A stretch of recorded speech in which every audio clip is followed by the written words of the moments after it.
Welcome back to the official Life Madness Companion podcast. I'm Jones. This is my trusty partner, Eli, as always. And oh boy, we just had a great pod for you yesterday. We broke down the round of 32 in extreme detail, gave you all the storylines, everything you needed to know. But what we said in that podcast was that sets up one of the best Sweet 16s we've seen in a long time. So many competitive matchups. So today we are going to preview them for you. And hopefully you're getting to this right around or before these games are tipping off. Yeah. So you know everything to expect. Eli, this is going to be a stacked Sweet 16. Oh, it's going to be stacked. And we talked about it yesterday. Yoda dropped his power rankings yesterday. Maybe it was today. I don't even remember when that was. Mm-hmm. But he listed the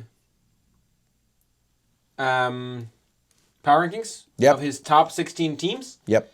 And honestly, I could see all 16 teams being, in any sort of location. So from 1 to 16, he's got Perry at 16. I do agree with him there. Obviously, a double-digit seed. I know you don't agree. We'll get to that. But 1 to 15 in my mind is very wide open. You got one Friday. And at 15, it's Late Night Campfire, and they're playing each other in round 1. And I could see that game going either way. So really in this Sweet 16... we have so many great matchups, 4 great locations. We're obviously going to Whoville, but we have tickets to Hogsmeade and to Radiator Springs. So who knows? I don't know how long that flight is, but we can see. Maybe we'll drop by any of those other locations. But if you're planning to go to any Sweet 16 games, look for us. We'll be in attendance at least 1, maybe 2 or 3 locations. And God, I can't wait. This is the best week of the year. Honestly, we got Sweet 16, then Elite 8, then it'll be the Final Four. We'll be in Gotham City for it, and then obviously the National Championship. So much to be excited about right now, so much to look forward to. Can't wait to get into it. Well, let's get into it. Yeah, there's something about that turnaround between the Sweet 16 and the Elite 8 that is so fun. Because this is when the tournament, we talked about it, in the round of 64, there are some, big spreads. There are, as a betting guy, sometimes, it's tough to make sense of, because of the gaps between teams. But once you get to the Sweet 16, once you get to this Sweet 16 Elite 8 weekend, things always get tight. So let's jump into the Midwest region, where Friday avoided a potential upset against Wii Sports, which we talked about last time. Late Night Campfire took care of business against Parlay hitting before halftime to set up this 1-5 matchup. Partner, you said that Yoda has this Late Night Campfire team at 15, has this Friday team at 1. Not sure I agree with either of those rankings. Yoda and I famously differ on a lot of points. But I do agree that Friday will be favored, and they could be double-digit favorites in this game. And has Vegas dropped their odds yet? They haven't. At the time of this going out, they probably are dropping them momentarily in conjunction with this going out. But at the time of our recording, we do not know exactly where Vegas has landed on this yet. Yeah, I would expect this to be probably a 13.5 point spread in favor of Friday, and I do expect them to cover. Again, I do agree with Yoda. Him and I have a much better relationship than you and he. And I think he's honestly spot on with this. I think Friday is the best team left standing. I know I'm a little bit biased. I'm a huge Friday fan. We've been over this. We don't need to get into it again. But I think, what they've shown this season, 31-0, the best, or if not best, second best, I can't remember, Glotzer coefficient in the nation. Mm-hmm. Dominance all throughout the year. Dominance in the day conference championship game, which was a very, very interesting game against Saturday. They took care of business there. They took care of business last round against a very formidable 9 seed in Wii Sports. So they have yet to show me really any weakness or any reason why I shouldn't continue to pick them to advance. And, credit to this Late Night Campfire team. If you didn't listen to the pod last night, you're missing out. But I talked at length about S'mores and, some of the fantastic talent on that Late Night Campfire team. But I don't think they can hang with Friday. Nope, I don't either.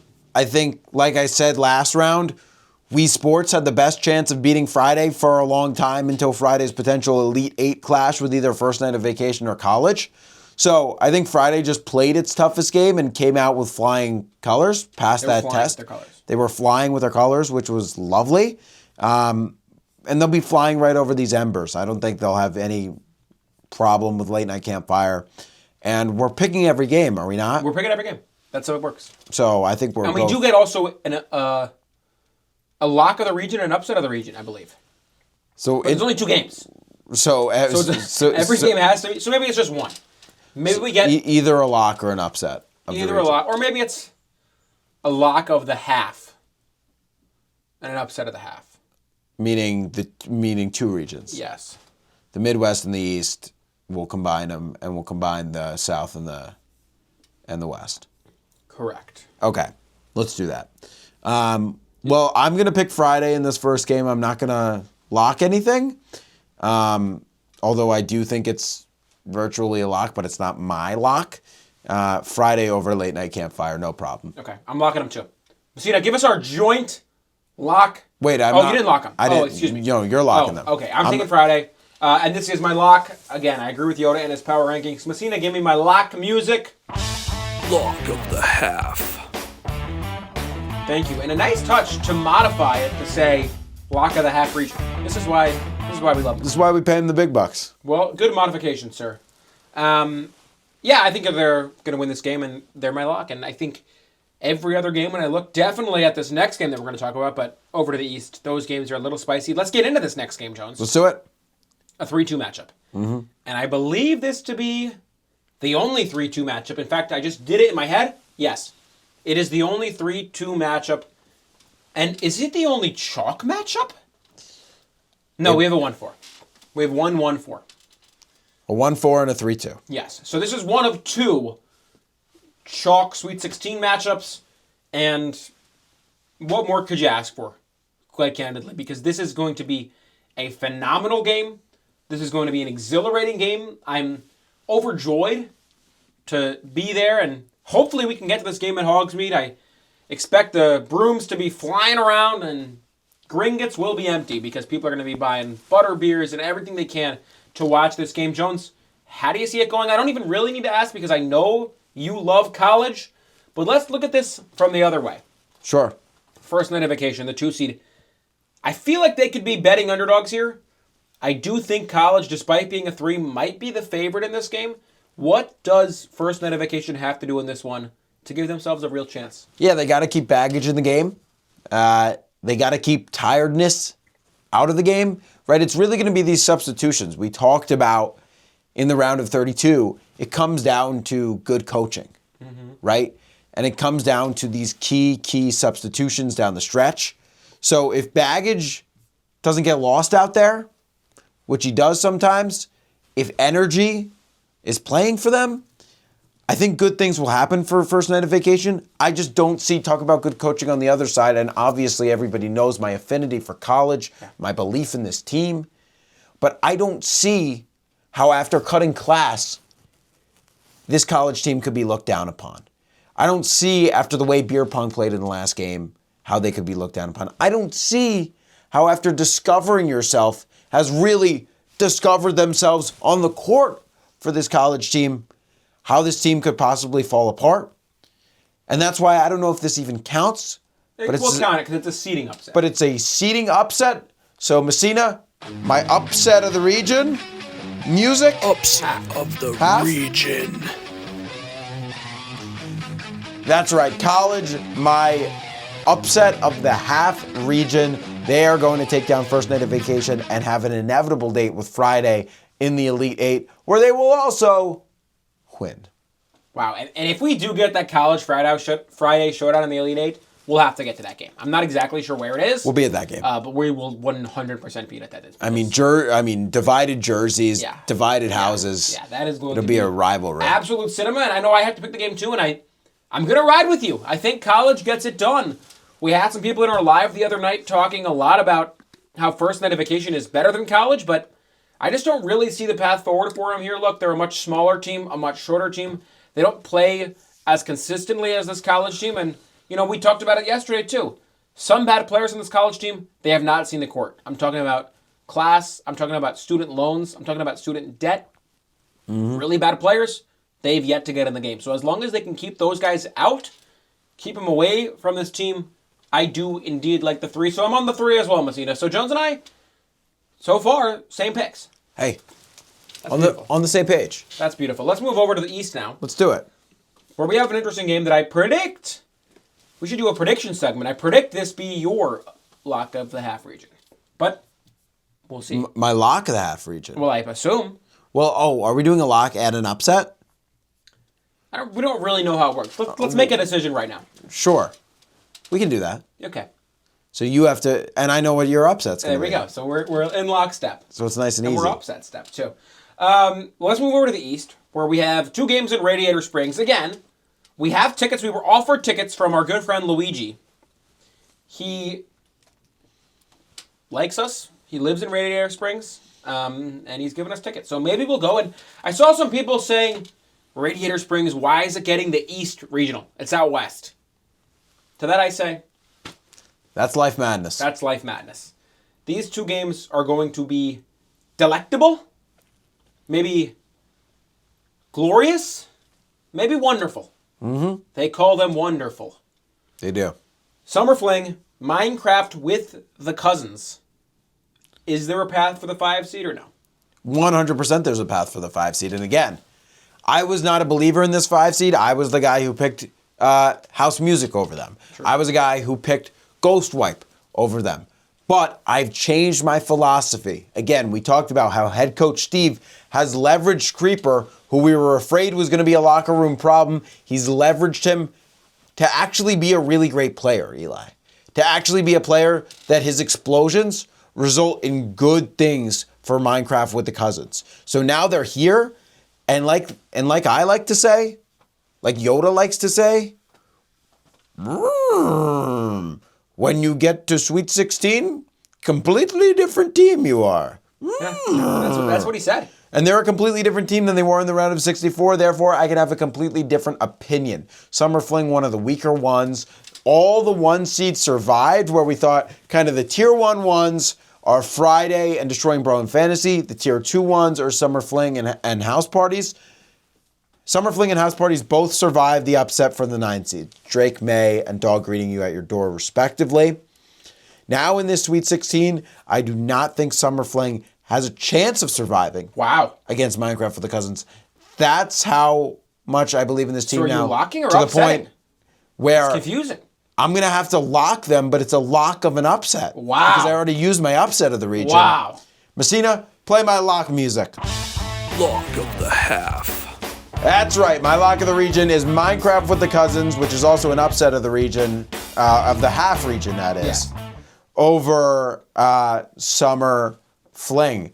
I think they're too reliant on their stars, Cake by the Ocean and Danny Zuko. And Danny Zuko stepped up when Cake by the Ocean didn't last game. But if, God forbid, and I'm saying it just might happen, they both have a bad game, Minecraft with the cousins is going to roll in this one. Wow. Well, I'm picking Summer Fling. I'm not going to lock it. I do think...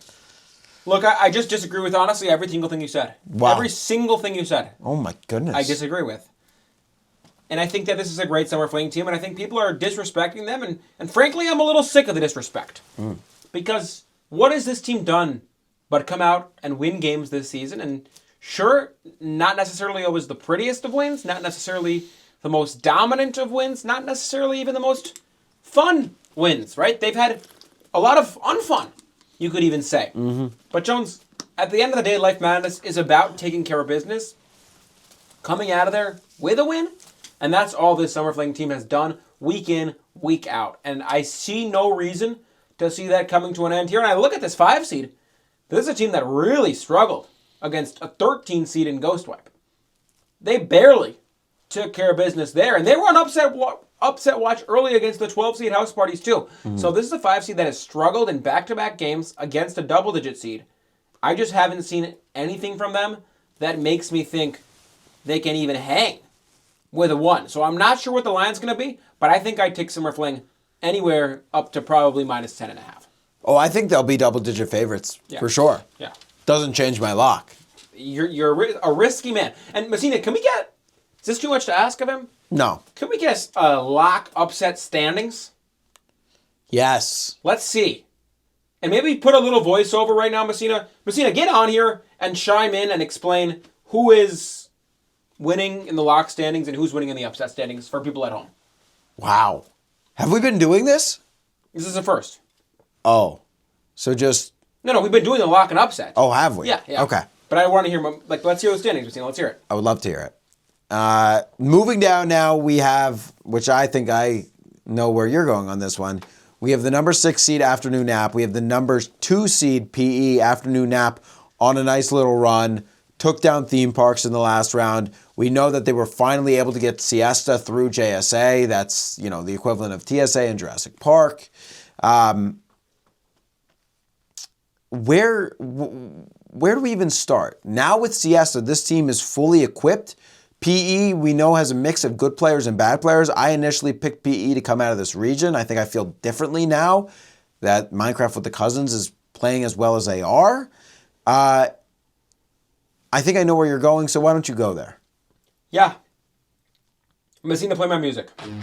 Upset of the region. That's right. I'm taking Afternoon Nap to pull an upset. And this is going to be a big upset, too. I think a lot of the money is on PE. I think a lot of the sharps are on PE. I think a lot of the world is on PE, and rightfully so. This is a team that's had a fantastic season. They've been really dominant in pretty much every game they've played in this tournament. But this Afternoon Nap team showed me something that I loved against that 3 seed Theme Parks. This is a team that is super deep, super loaded. They're really well rested. They're really, really well prepared. You've never watched this team play and thought, wow, I really don't want to watch this team play right now. Every time you got an Afternoon Nap game on your calendar, you're looking forward to that. Yeah. You're excited for that. And you can't always say the same for PE, Jones. There's been times in my life where I've been looking at a PE game and I've thought, oh God, I got to go watch badminton play for the next hour now. Yep. Oh my God, I got to go watch Fitness Gram Pacer Test play for the next hour. Oh God, I got to go watch dance play. That's right, dance sometimes plays for PE. Yep. I've never seen an Afternoon Nap team that I'm not excited to watch on the court. Sure, sometimes after the Afternoon Nap game, I regret going to the game. And I say, oh boy, wish I hadn't gone to that game. That game went on way longer than I thought. Now the rest of the day is ruined. Right? I was planning to get to a dinner game. That's out the window now. But this is a team that has so much hype, so much excitement, and just a really great fan base. I'm taking them in the upset, and I like them to get to the Final Four over whoever comes out of the top 2. We're not picking that now. We'll be back in a couple days to break down the round of 16, Sweet 16. Sure. But that's just where I stand. I don't know. That's interesting. I agree with your analysis wholeheartedly. No more needed there. But I'm going to take PE. I think the good outweighs the bad. I think that backcourt of dodgeball and handball is so dynamic that even their worst player on the back of the bench climbing the rope, it won't matter. I don't think they'll have to sub them in. I think Siesta has a great game, but dodgeball and handball are just a little bit better. So PE moves on. And in terms of who I have coming out of the region, not that we're asking, it's going to be tough because, like I said, it was PE for me. But reconsidering things with this Minecraft with the Cousins run. Now, let's go to the South. Let's do it. Where things get real interesting and our locks Reset. and upsets reset, which is exciting. And here's the other chalk matchup you were referring to. And this one is... And this is... I'm going to get ahead of this and say this is the best matchup of the entire Sweet 16. It's the bubble bath matchup. Yeah. Get in your bubble bath, take off all your clothes, get the biggest television you could find, put it an inch from your face, and just watch. And soak in that bubble bath. Just watch. Glass of Chardonnay. Couple glasses of Chardonnay, for sure. What a game. It's the 1 seed Destroying Bro in Fantasy. It's the 4 seed Golf with the Boys. Golf with the Boys has had such a strong run. Mm-hmm. And there are so many people that are on this Golf with the Boys team to go deep. And many experts. Are you one of them? Not really. Okay. Unfortunately. Thanks for the honesty. I think if they're in any other region, I think they win this game. Mm-hmm. But I think you and I have agreed on this, that Destroying Bro in Fantasy is the best 1 seed in the tournament. Yeah. I agree. Even better than Even Friday. as a diehard Friday fan. Even as a diehard Friday fan, Destroying Bro in Fantasy is the I'm best able one to seed admit in it. the tournament. So they're going up against Golf with the Boys. I think this game will be really, really, really close. But I see Destroying Bro in Fantasy. I see guys like JSN. I see guys like Lamar Jackson, who stepped up last game, like Josh Allen. I see them progressing this team to the next round. Yeah. Are you going to do ask for any music here? Nope. Okay. Are you? Well, it puts me in a tough position because obviously there's only 4 matchups. And we each have 2 things to give out. Well, that's okay. I mean, we could double. We could double. Yeah, we can double. You're right. I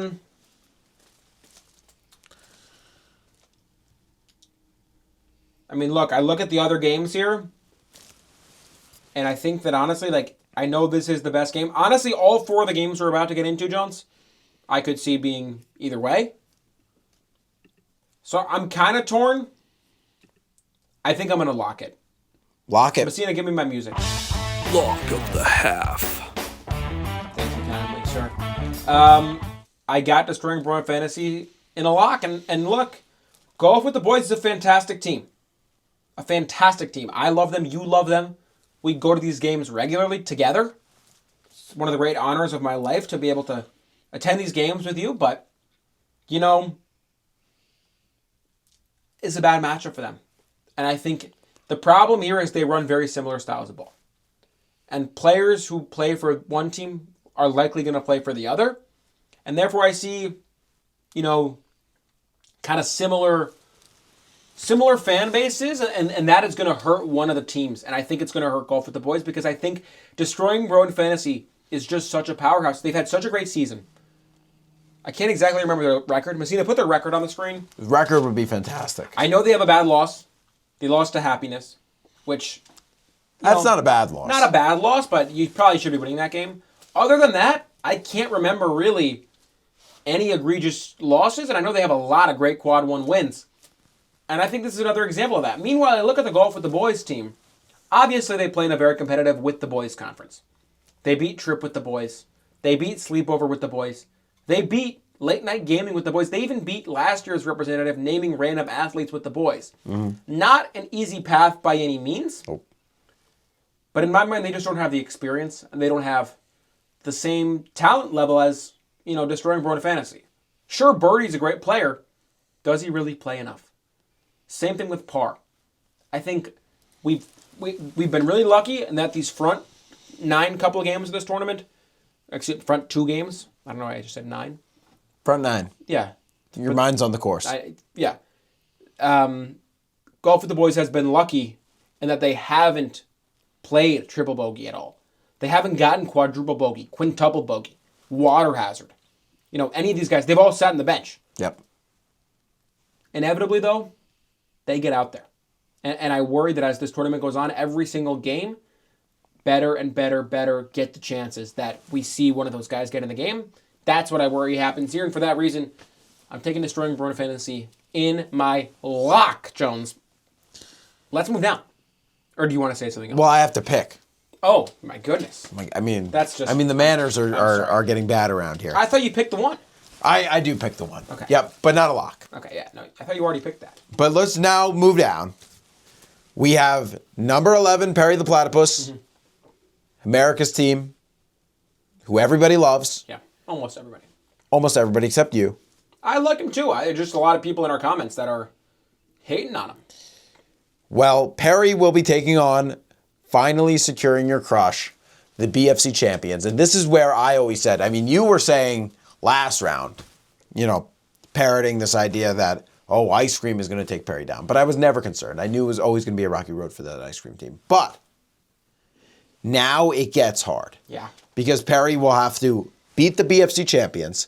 And if he can beat the BFC champions, then he will have to take on either Destroying Bro in Fantasy or Golf with the Boys, which will be an absolute gauntlet. It's a Herculean task. But I think he can do it. Do you think I'm crazy here? Look, I don't think you're crazy for picking it. I mean, are you picking him to go to the Final Four or just to win this game? Well, I haven't picked anything yet. I'm just saying I think he can do it. Yeah, I mean, I don't think it's crazy. I don't know that I'd be picking it. I think this finally securing your crush team is really, really good. I'm really impressed by what they did last round against All Green Lights on the way home. That's been a really fantastic team all season in the BFC. And as we've said, it's not easy to beat a team 3 times. They matched up once in the regular season, once in the conference tournament, and again here in Life Madness. Took care of them all 3 times. Not easy. Got to give credit where credit's due. So this is not going to be an easy matchup for Perry.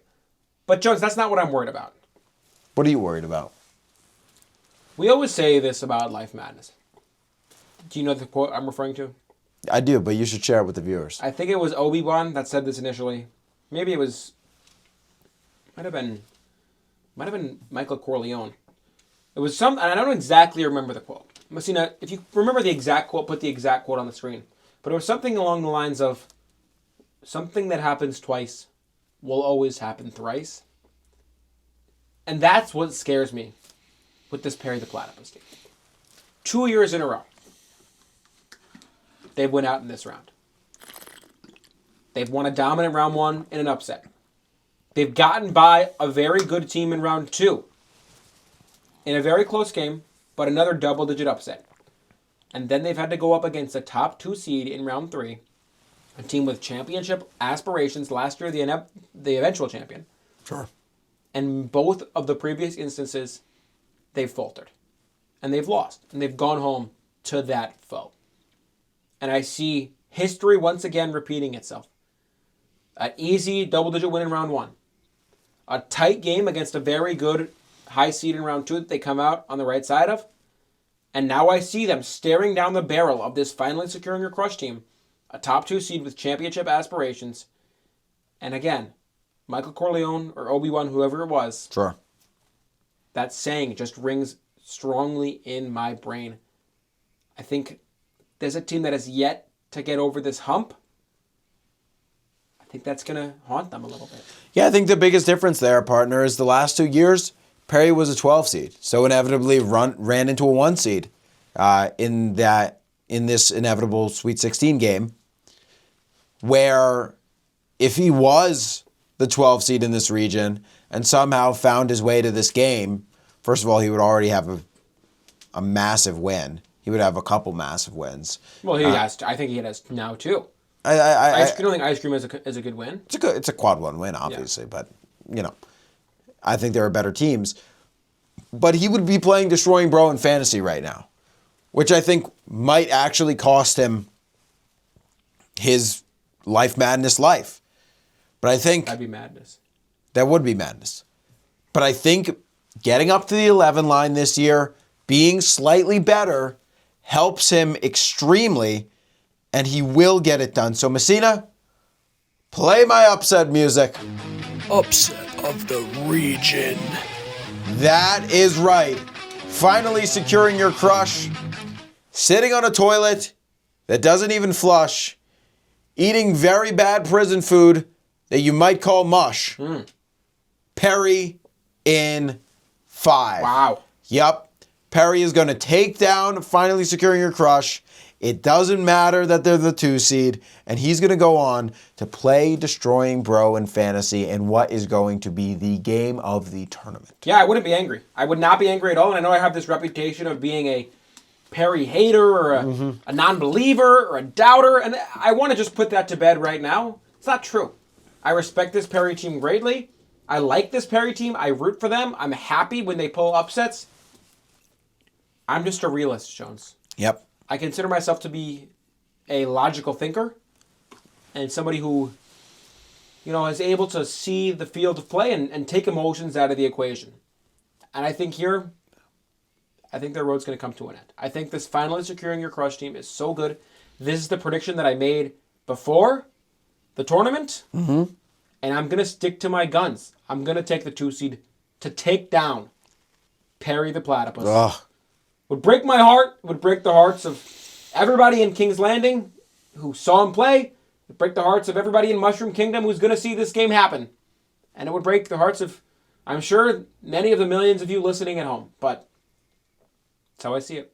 I'm taking finally securing your crush. Well, let's move to the West region, the final region now, where we start with a very, very juicy matchup. It's the 1-5. It's the 1-seed House Parties taking on the 5-seed Playing Outside Till Dark. Now, House Parties just snuck by with their life, and we thought coming into the round of 32 that they were the most likely team to get bounced by a 9-seed. Dog greeting you by your door. Such a good team. Obviously, we know everything that happened with Cujo in that matchup. Taking down Old Yeller, taking down Marley. Terrible substitution by head coach kind owner. And from there, things went off the rails. House Parties gets to sneak by 51-49 behind a game-winning layup from Jungle Juice. Playing Outside Till Dark crushes Road Trip with your friends, with best friends, but like we said, some very poor substitutions by Road Trip with best friends, and it was kind of one of those cases of did Playing Outside Till Dark win this game, or did Road Trip with best friends lose this game? You know, that's a very analytical, highfalutin question that the LCAA analysts can ask. Yeah. Because at the end of the day, what the players would tell you and what the coaches would tell you is that's a very stupid question. I would say both. Yeah, that's how every single game works. Yeah. One team loses the game and one team wins it. But we don't look at it that way. But obviously, Yeah. when you're analyzing it at another level, It's not how you look at it. that wasn't, well, It's that not the Road Trip reality. team wasn't, it's not reality. No. It's fantasy. Yeah. And Road Trips with best friends wasn't playing their best. So Playing Outside Till Dark hasn't had a real test yet. Now the question is, can House Parties give them that test? I know these guys are your eventual champions in Playing Outside Till Dark. Do you think House Parties has a chance? And that's a weird thing to ask about a 1-seed. Yeah, look, I think they'll be favored. Honestly, I do. And I think that Vegas is learning slowly here to give more respect to this 1-seed. And I said the same thing about Summer Fling. I think for a long time we've been kind of saying, you know, these two teams don't deserve to be ones. They're just waiting to be upset. It's inevitable, it's inevitable, it's inevitable. And I think now we're learning they're 1-seeds for good reason, right? They can show up in the face of adversity. Sure, a little help. They needed Cujo to kill two of his teammates in Marley and Old Yeller. But still, this is a team in House Parties that rose to the occasion and took care of business. Fortunately for them, Jones, this Playing Outside Till Dark team is not dog greeting you at your door. No. This is a championship level team. I picked them to win the whole thing before this. I'm picking them again because I believe so strongly in the identity of this team. I've watched them play all season long in the Childhood Memories Conference. They've had so many big wins. Obviously, we all remember they beat getting 100% on Lego Star Wars in the conference championship game. Yeah. But who can forget? They beat primary school recess football in the regular season. They beat Scholastic Book Fair in the regular season. Jones, they beat the 2024 champion Snow Day in second grade. They have so many big-time wins. This is a team that is not going to be afraid of the moment. They're not going to shy away from this. They're playing in Whoville, which we all know, you know, there can be a very rowdy crowd there. One fan who, you know, likes to throw onions at everybody and kind of disrupt the happenings. Doesn't matter. This 5-seed is going to rise to the occasion. They're going to step up. They're going to handle their business, and they're going to take down House Parties. That's why, Messina, give me my music. Upset of the region. That's right, I'm taking Playing Outside Till Dark over House Parties in an upset. I believe they're going to get it done, and I believe they're going to have no problem in the Elite Eight either. We're not picking that right now, but I got them going to the Final Four, and I still do think, I said this before the tournament, that House Parties was going to be the first 1-seed to go out. I just have it happening now, one round later, but I still think that's going to be the case. I love it. I think Playing Outside Till Dark wins too. I'm not going to lock or upset, Okay. but I will take them to win. These Childhood Memory Conference champions are for real. Well, Jones, that means we got a 3-7 game, We got a 3-7 game. and you have to use your lock. I have to use my lock. And this is a game that I could see literally going both ways. And you have to use your upset? No, I used it just now. Okay. And so I need you got to. The floor is yours. Tell Thank people you. what you're thinking. Thank you.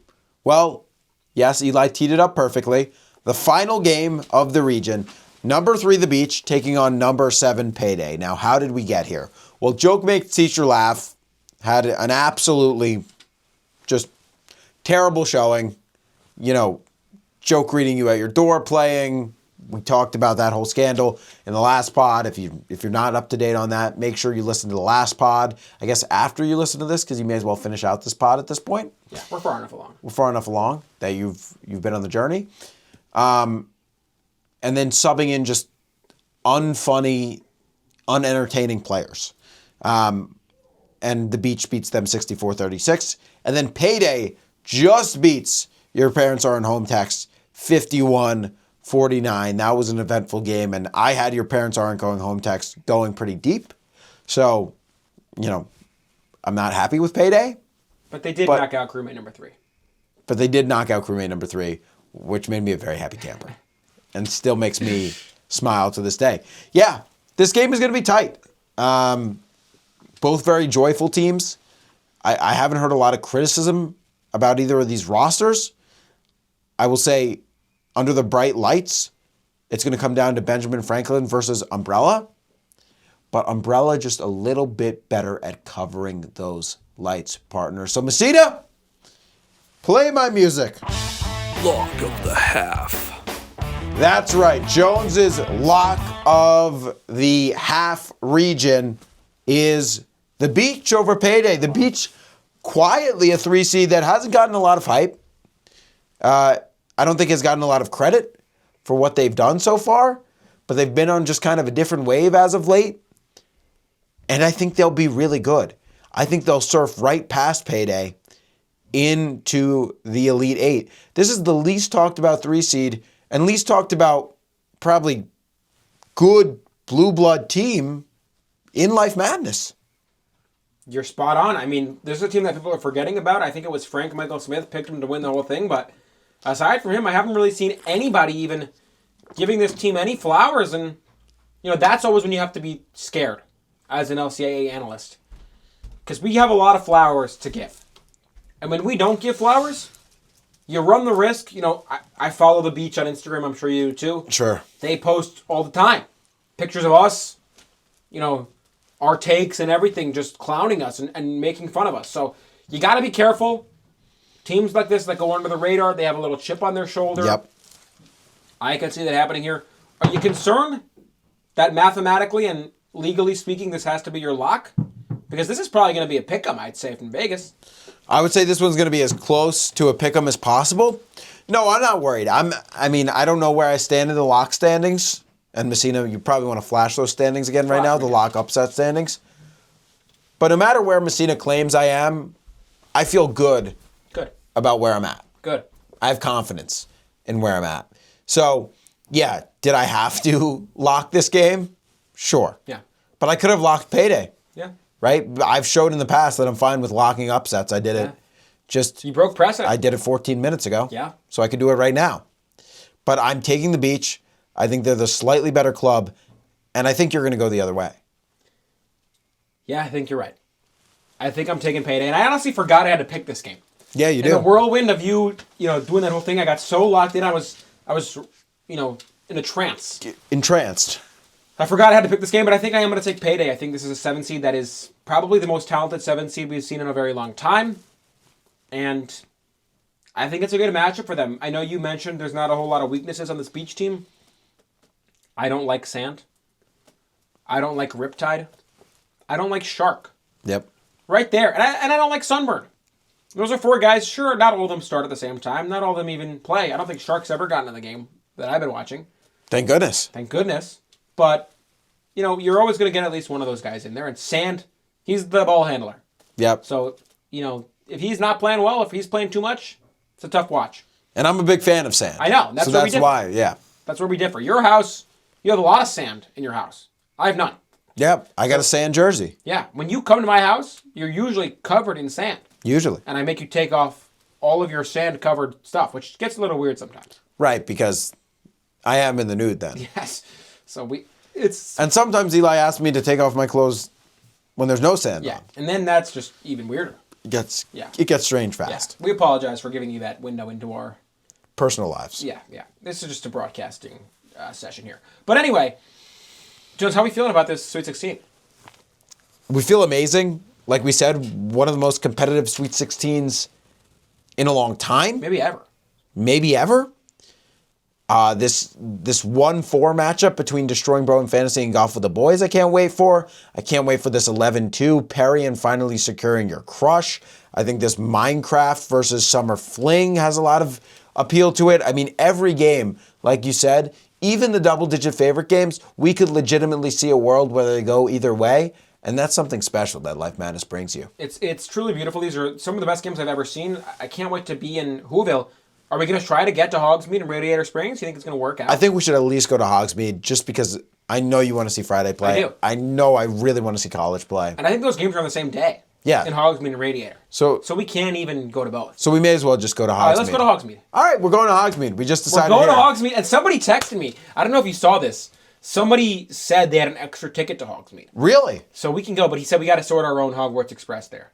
All right, that's Not all going right. to cover that. I told him to send me an owl. Well, you know how to get to platform 9 3/4, right? You got to just run at the wall. Right, but we need to decide the right piece of brick. Because remember last time we tried to get to Hogsmeade and I ran into the wrong wall? Yeah. My nose still hurts Yeah, that just was talking rough. about that. That was rough. Yeah. But yeah, if you're that guy listening, send me an owl with directions because I kind of forgot where it is. It's in King's Cross, but I don't really remember Yeah. how to get there. I know I lived in London for a long time. Yeah, I remember that. Yeah. Yeah.